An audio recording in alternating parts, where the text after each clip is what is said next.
All right, world history students. This is your day 2 of AMI instruction. And yesterday we did the space race. Today we're going to continue with our Cold War items, this time in the Korean War. So we'll go through a few slides here on the Korean War, and then I'll get you into your assignment, okay? All right, guys. So Korea is a peninsula that's attached to China, essentially, like a little tailbone that kind of sticks off there. And it's a divided land. It's divided at the 38th parallel. That divides Korea into North Korea and South Korea. And in this time period, North Korea is going to be heavily influenced by communist China. And so they're going to be communist. And South Korea is going to be under the protection, essentially, of the United States and other democratic powers. North Korea is going to want to unify all of the Korean peninsula under communism, and thus they're going to invade the South, which is going to start a war. And they're going to cross the demilitarized zone that you see here, which is at the 38th parallel. 38th parallel there. In 1950, North Koreans invaded South Korea. They had Soviet support. Remember that communism is international, meaning that they're not concerned about what goes on just in their country, but that they want the entire world to fall to communism. Now, South Korea requested United Nations assistance, and 15 nations would end up sending troops. However, about 90% of those were American troops. Douglas MacArthur, the World War II hero and the guy who kind of reshaped Japan after World War II, led UN forces against the North Koreans. Now, North Koreans had controlled most of the peninsula when MacArthur first attacked, but he's going to have this awesome MacArthur invasion, if you will, and he's going to go behind enemy lines. He's going to end up pushing the North Korean army back. As you see here, half of the North Korean army surrender. The rest retreated. They're going to retreat all the way back to the Chinese border. But unfortunately, the Chinese send 300,000 Chinese troops in support against the UN forces, and they're going to push MacArthur and the United Nations forces back all the way into South Korea again. And they're going to capture Seoul, which is the capital of South Korea. MacArthur is incredibly upset, as you can imagine, and he goes to President Truman and he requests a nuclear attack on China. He's asking for the use of 10 nuclear bombs, 10 atomic bombs, to end this war very quickly. But Truman will not allow this to happen. Eventually, MacArthur tries everything he can to go above Truman's head and get these bombs, access to these bombs, and Truman essentially has to fire him. And MacArthur goes out in this big speech and whatnot. Would eventually, it just was not good with him and Truman.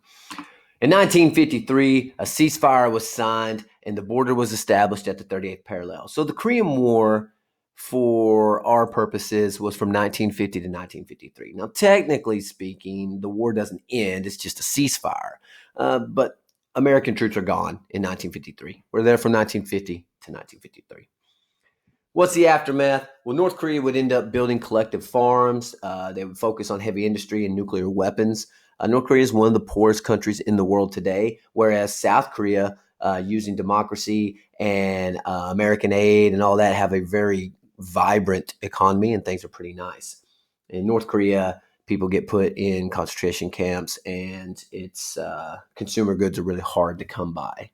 But this was a war that happened.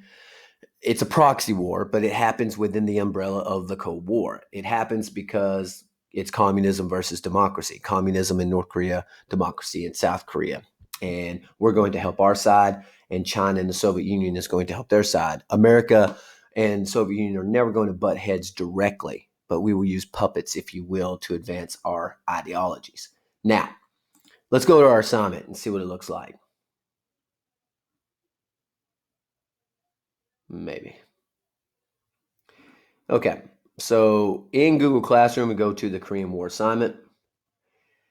It tells you to use the full resources that you'll see here on this site. So we'll click on the website.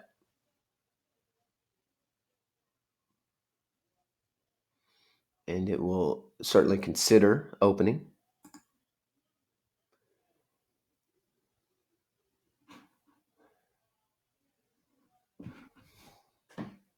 Okay.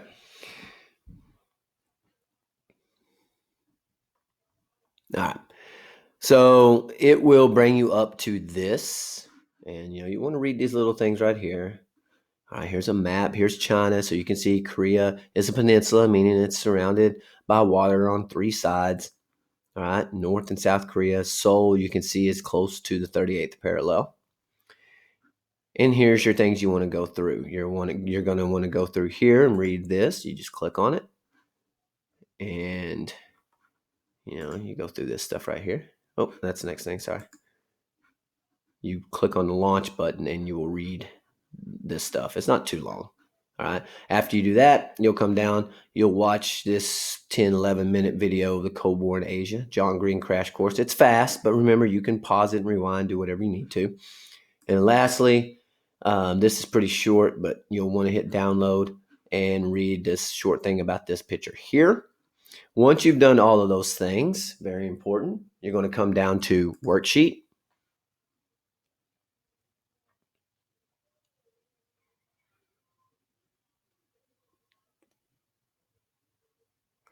All right, you'll read the little background here. It'll be pretty easy. It's not long reading.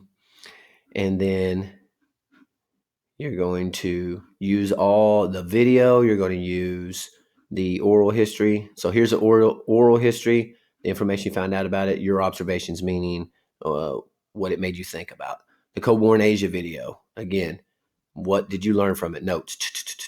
I'd probably even pull this up before you started watching it. That way you could take notes as you go. And then your observations is, again, what do you think? Here's some questions I have about it. You'll do that for the map. You'll do it for the other resources as well. Complete the chart below. All right. Conclusion means what you've came up with. All right. I've concluded that this. Where's your evidence? Okay. So that will be today's assignment based off of the notes and the information you found here in this thing. Okay. Again, if you have any questions, virtual hours for you guys class is from 12 to 12:15. You can contact me anytime using email.